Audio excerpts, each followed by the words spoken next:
Hello all, welcome back to our channel 11th commerce class. कैसे हैं आप सब? आई होप आप सब एकदम अच्छे होंगे, एकदम बढ़िया होंगे। आप सबकी पढ़ाई भी काफ़ी अच्छी चल रही होगी। तो जैसे कि आप सब जानते हैं, कल की क्लास में हमने जो हम टॉपिक पढ़ रहे हैं कैपिटल फॉर्मेशन का प्रोसेस, उसका हमने जो 3 पॉइंट बचे थे उस स्टेज के वो हमने कंप्लीट कर लिए थे। आज हम 4th स्टेज पढ़ने वाले हैं, जो कि है आपकी कमेंसमेंट ऑफ बिजनेस। ठीक है, तो पढ़ना स्टार्ट करते हैं।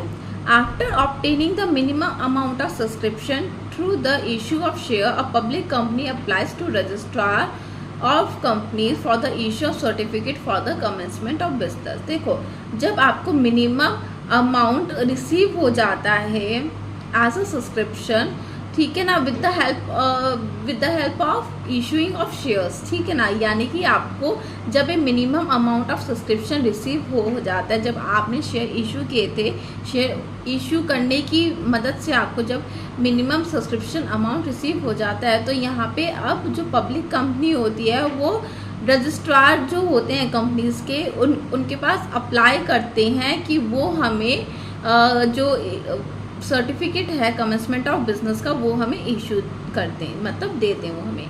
The company is required to submit the following documents. तो अगर आपको चाहते हो कि आपको कमेंसमेंट का सर्टिफिकेट मिले, ठीक है, तो यहाँ पे आपको कुछ डॉक्यूमेंट्स रजिस्ट्रार को देने पड़ते हैं। A declaration that the application and the allotment money for his share has been paid in cash by every director। कहने का मतलब ये है कि आपको एक डिक्लेरेशन देनी है उन्हें, मतलब डिक्लेयर करना है, जो कि क्या है, जो एप्लीकेशन और जो अलॉटमेंट मनी है आपके शेयर्स के, वो सब डायरेक्टर ने पे किए हैं in form of cash on same basis that is applicable to any other applicant.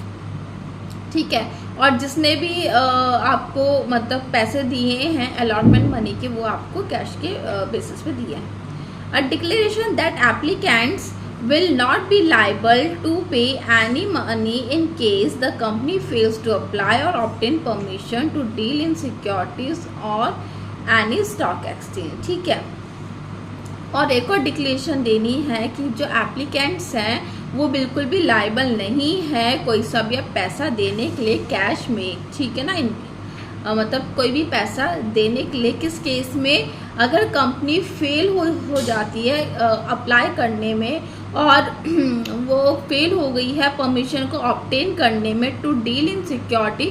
किस चीज़ की यहाँ पे परमिशन की बात कर रहे हैं? To deal in securities on stock exchange. ठीक है, यानी कि कोई कंपनी परमिशन लेना भूल गई है,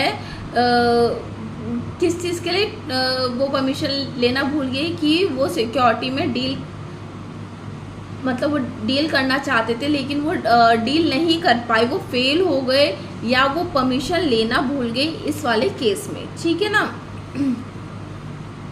Third is a declaration that shares payable in cash have been subscribed for and allotted up to the minimum subscription mentioned in the prospectus।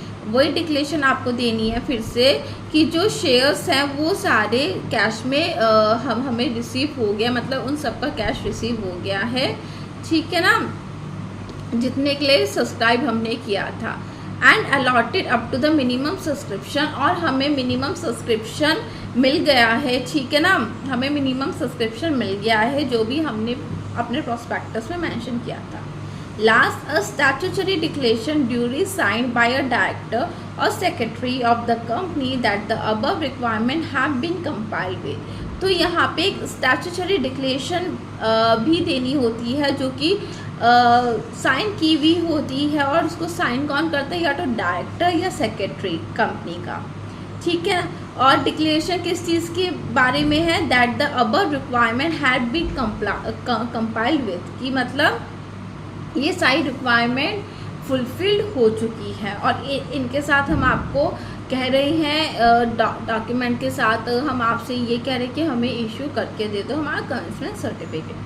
When the registrar is satisfied with the above formality, he issues a certificate for the commencement of business।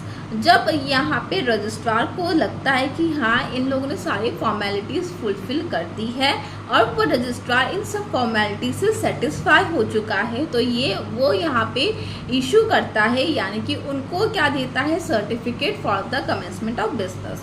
After obtaining this certificate the formation of a public company is complete and the company can legally start it's business.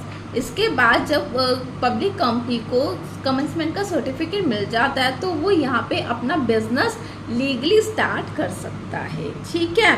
और इसी के साथ जो formation है company का वो complete भी हो जाता है, ठीक है। तो आई होप आपको यहाँ तक ये चीज़ समझ में आ गई होगी, ठीक है। तो आज की क्लास में इतना ही है। तो अगर कोई भी डाउट या कन्फ्यूजन है तो आप आराम से कमेंट सेक्शन में मुझसे पूछ सकते हैं। तो फिर अब हम मिलेंगे कल की क्लास में, तब तक के लिए बाय।